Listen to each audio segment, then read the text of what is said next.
Hey, what up, y'all? Welcome to another episode of Food and Laughter. It is 3CM, 3 Comic Mafia, George Zilla, Terrence Gotwith.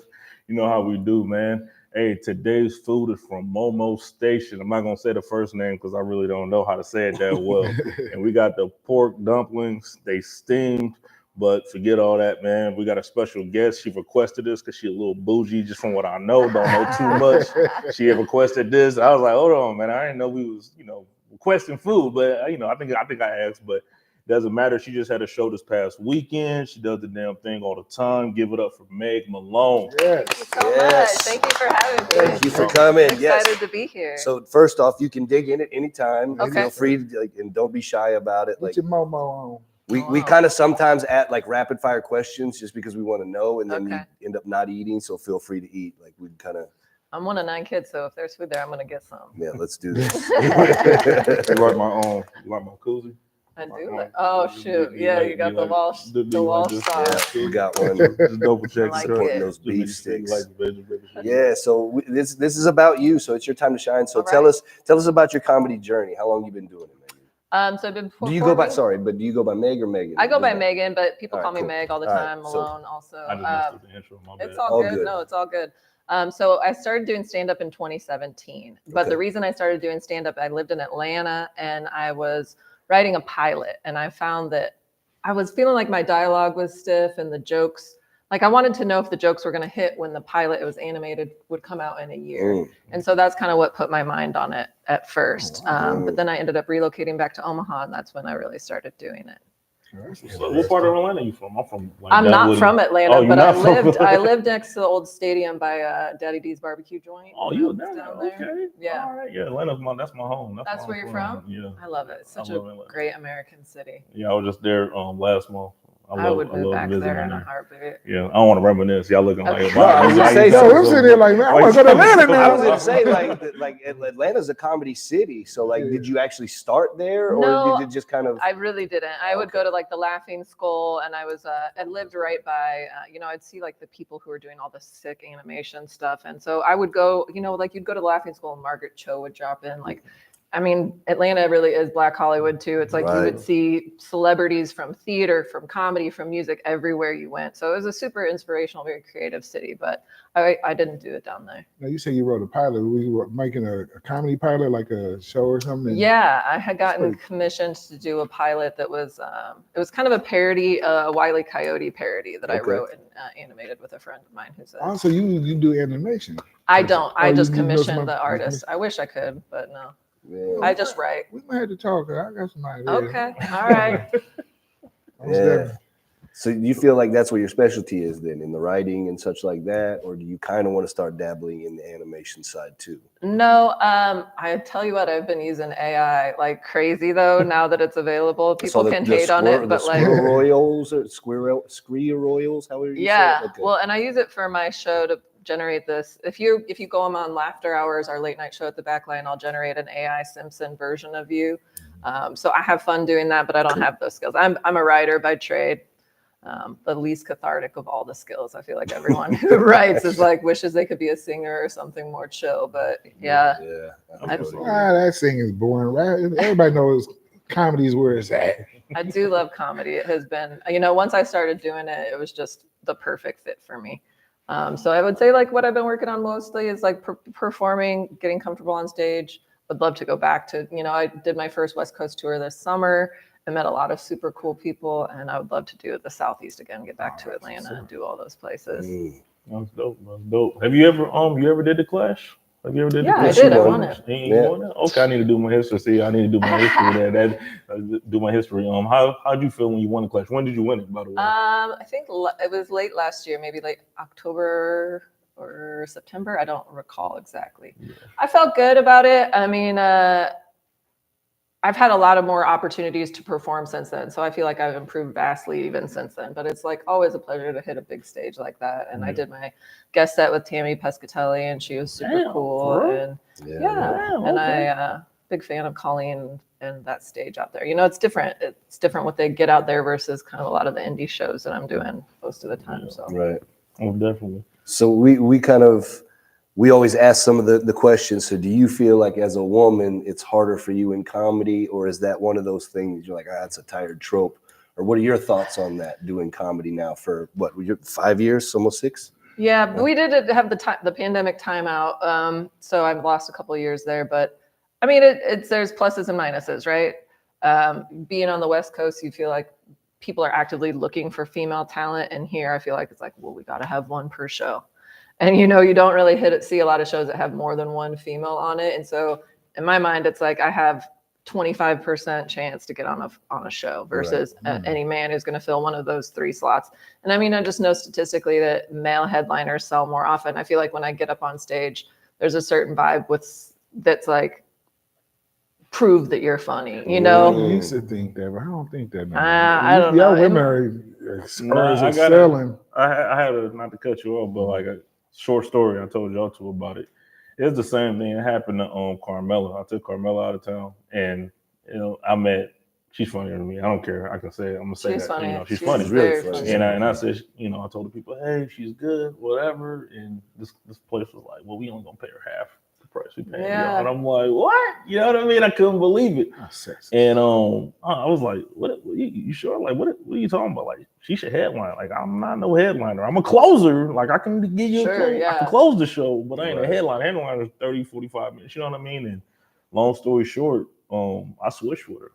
Oh, I told him, I nice. said, hey man, if that's what's That's gonna a happen. sign of a true crusher Yeah. when you're like, you know, Yeah. I really don't want I to said, her. I said, I'm gonna switch, but they still wasn't even like believing in her, and it just hurt because it's like, How'd man, she do? She killed it. Of course she did. And she got an extra $100 from a fan in the crowd. They gave her extra $100 on top of what she was getting back. Tips, I love baby. that. And she didn't give us no Carmela, gas boy. money, so she got it all. You know what I mean? But you know, I think you're right on that. Like, I think it is like that, man. And it's crazy. Like, even when I was convincing these people, they thought I was funny. They saw a clip, and I'm like, I think I'm funny. Man, wait till you see her. And it was like I had to convince them, and they had to see it to her. They asked, they were like, hey, we want you back.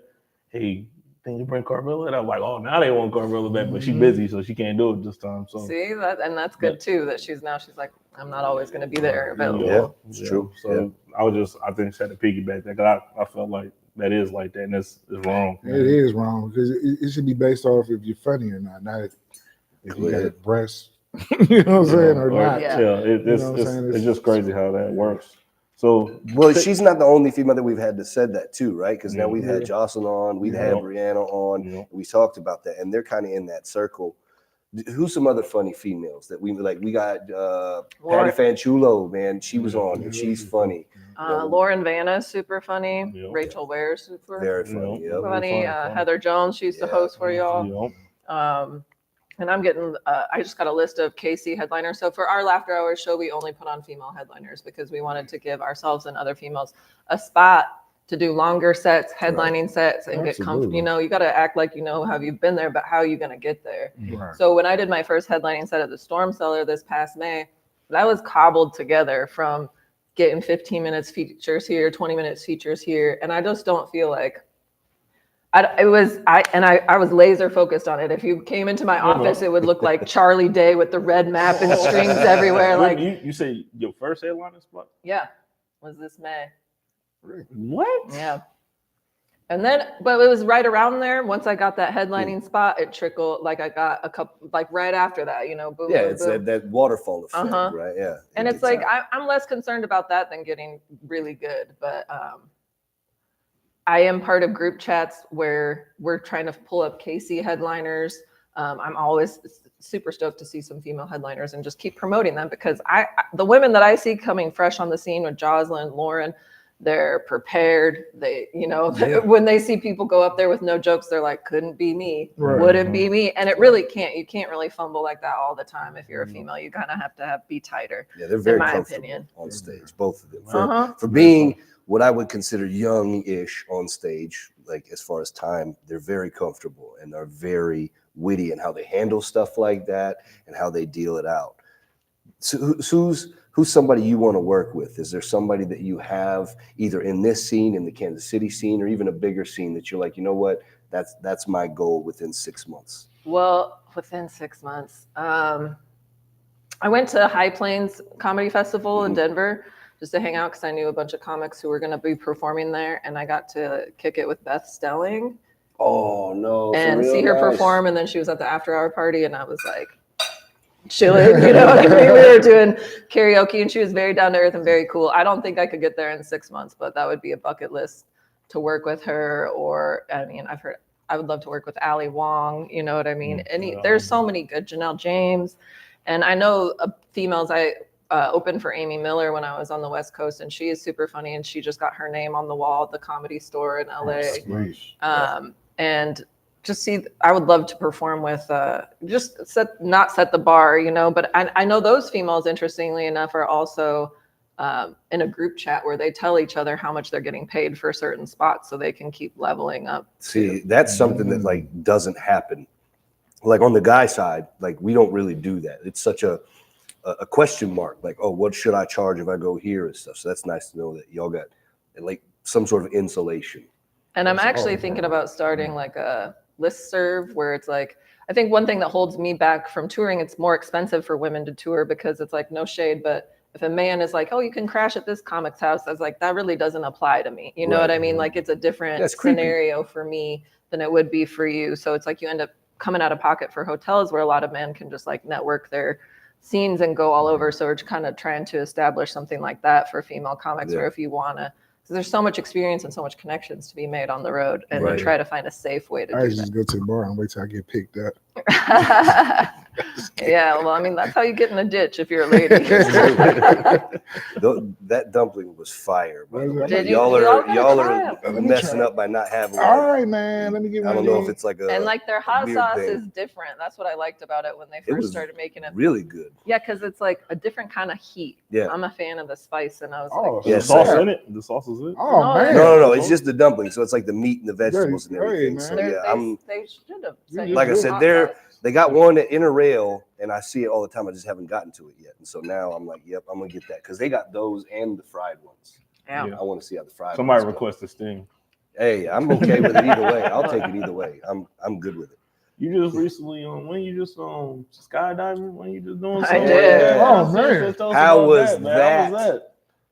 It was crazy, but you know, I come from a long line of daredevils. Like my mom was from a family of trick water skiers. Oh wow. And like poor trick water skiers. We always had some raggedy boat.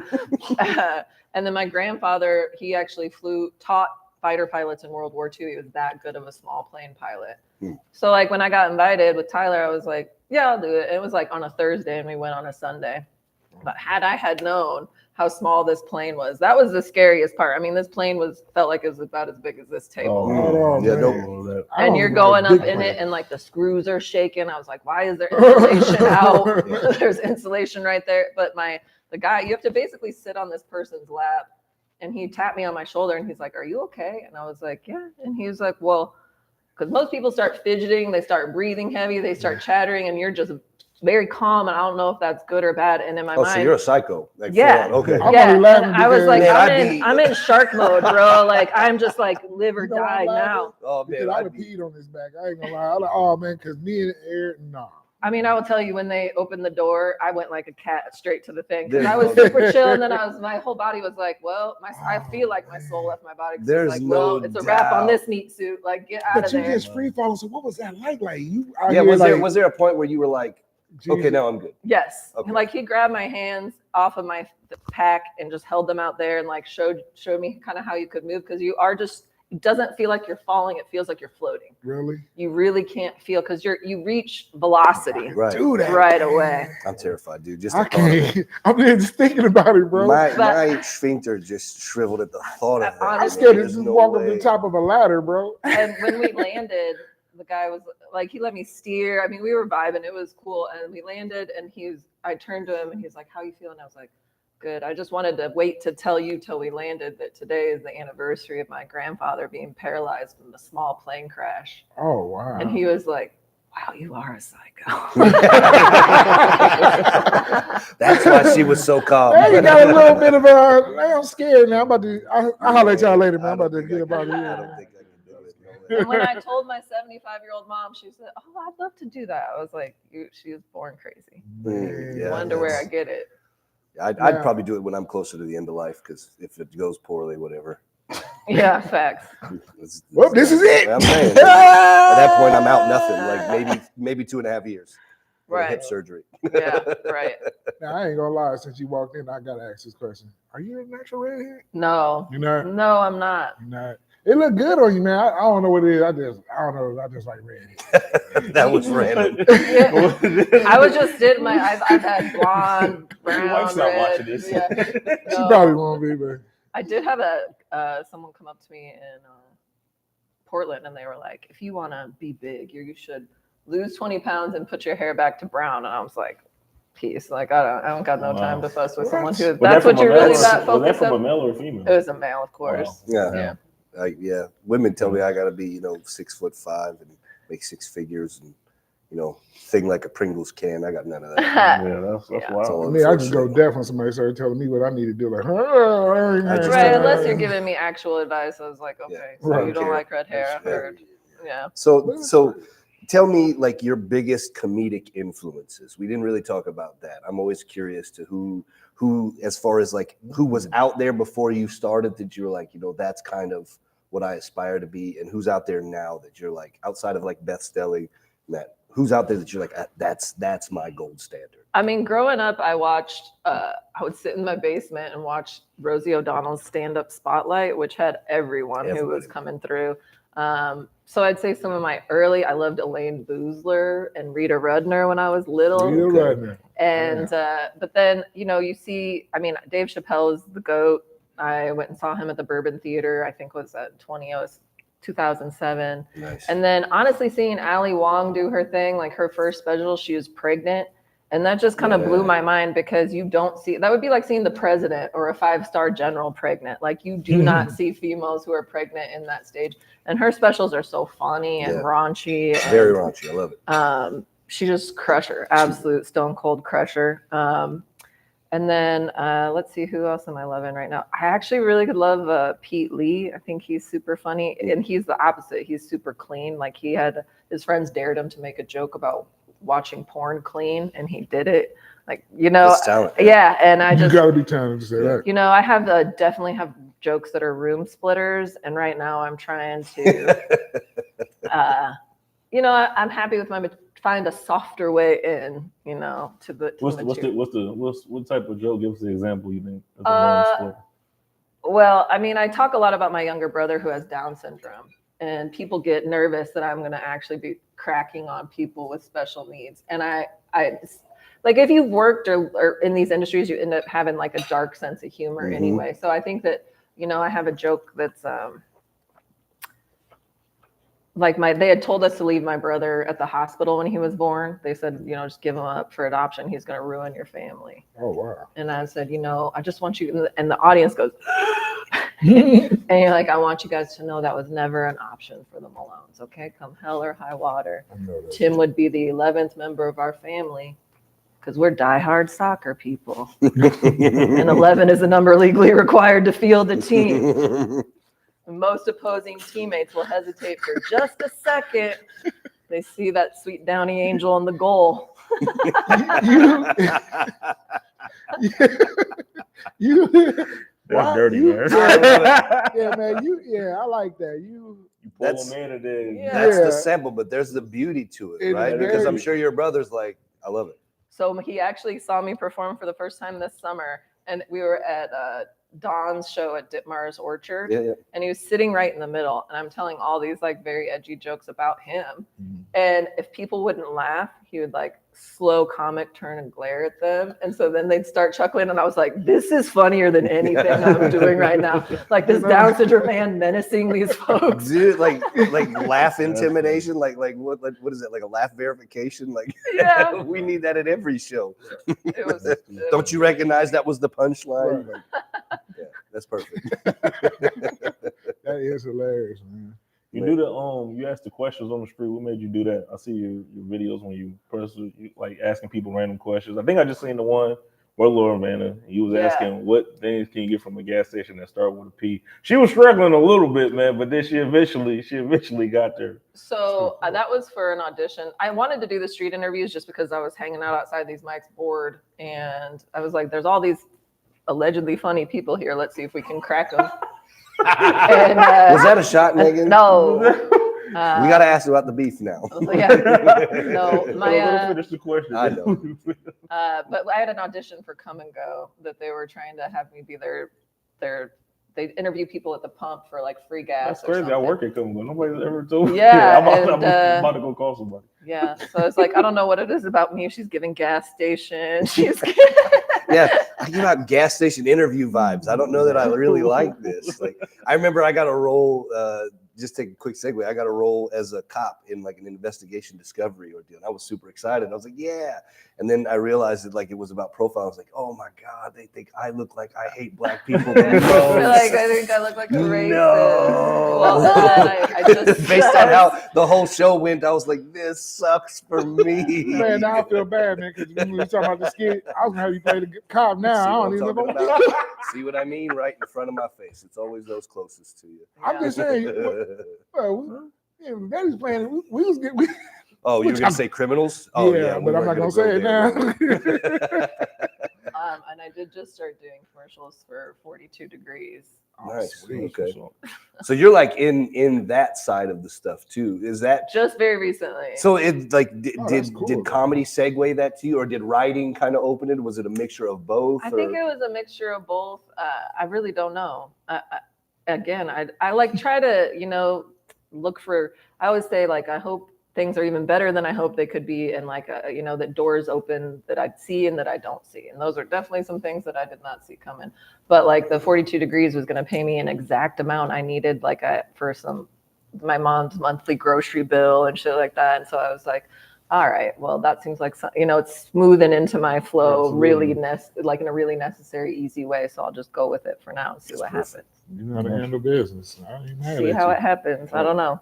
We don't have Terrence ask the infamous question. He switched it up on this last episode, but man, we gotta know, man. We gotta keep it real, man. Yo, Terrence, man, start it off, man. Let's I'll ask because I did do previous episode. Tell me who your favorite comedian in the area is, because I do want to hear that. Okay. And then who you got beef with. Okay. You don't have the answer. It's just kind of in jest. It's just one of those kind of funny things that we kind of sparked up. But yeah, who's your favorite comic in the Omaha area? And if you feel I just had Carmela headline my show this Saturday. Like I love Carmela. I think we all love Carmela. I know that seems like easy, but she, has gotten so much shine in the last year that she deserves, and I think that she's super easy to work with. She's easy to work with. She doesn't really publicly have beef with many people at all, and she's just a delight. Keyword publicly. Yeah. Right. But she's smart. I didn't say my message. I'm about to say my messages. We all know Carmela. I've been dealing with Carmela for the last. She ain't gonna publicly say nothing. Yeah. Get that inbox. Matter of fact, I know when the nickname of the queen is. She hates. I think that she should just go by Carmela too. She doesn't need a last name. She doesn't. I've never met another Carmela in my life. I do like it. Yeah. So that I don't know. She's great. She's great. Who I have beef with. So this person is not a local comic. Okay, we'll take it. So we'll still take it. We'll still find ways to tag him on social media. Are you for real? Totally messing. No, this is a comic he's a nationally touring comic. He's really famous, and I was hosting for his show, and he ran the light by 45 minutes on each set. But additionally, he had these details in the set, like I'm a communist, I'm really pro-worker, this and that, which I'm a commie bastard from way back. So I was like, okay, bet. And then I was like watching him run the light by 10 minutes, 15 minutes, 20 minutes, 45 minutes. And I go to use the restroom, and the workers are just comatose. These are waitresses who are getting paid $2.13 an hour, right. $2.32 an hour, right. Who are now, he kept a whole 15 people waiting at a brewery show because they all got to come in and clear the room and things like that. And I just felt like that was so tacky. It's like no matter how much you're just in love with the sound of your own voice at that point. You like the idea of your ideas. Yeah, and it's not about I was very disappointed in that. Yeah. So, all right, man. What's your socials? What you got coming up? So my socials, my Instagram is where I'm at most of the time, but it's Megan Malone, MEGGGMALLLONE, and that's because there's a B-level porn star who's MEGGAN. And I just wanted one thing more than you. You put Megan Malone, not XXX. I'm sure that would do you a lot of favors too. Yeah, it was like in 2012 I started. So that way I was looking at. Yeah, I started having men be like, "Are you?" And I was like, "I would not be driving this '99 Honda Civic. I hope." And then I'm on Facebook as well. A lot of stuff gets booked and posted there. So this weekend I'm at the Dubliner at 8:00 for comedic therapy, and then I'm a featured guest on Comedy Wars at 10. Let's go. And then I'm at 2 shows on the back line. I'm hosting the Broken Magic show. Zach Peterson's headlining, and then I'm on the infamous Bill Queen's late night show at 10 p.m. There we go. Yeah. Shout out to Bill Queen. Well, Shout out to Bill Queen. Shout out to him. He will love that. He's been running that late night show for a minute. Yeah. He has. Man, thank you so much for the dumplings too. Yep. Thank you for your presence. Thank you for having me. I'm so happy to be here. I've been seeing y'all out here doing the thing. Beautiful studio. Thanks for thinking of me. We've been trying, man, and I might try dumpling. I might not. I don't know. Bro, you said you was telling me not to touch them. Tell them not to touch them. You know what I mean? You better try one, bro. You gotta try it. Try it. It's good, man. I'm telling you. All right, man. This has been another episode of Food and Laughter. Thank you again, Megan Malone, Terry G, George Zilla. I'm Lavetti Vegas. This is 3CM. This is Food and Laughter. Y'all have a great night. Appreciate y'all. Yeah.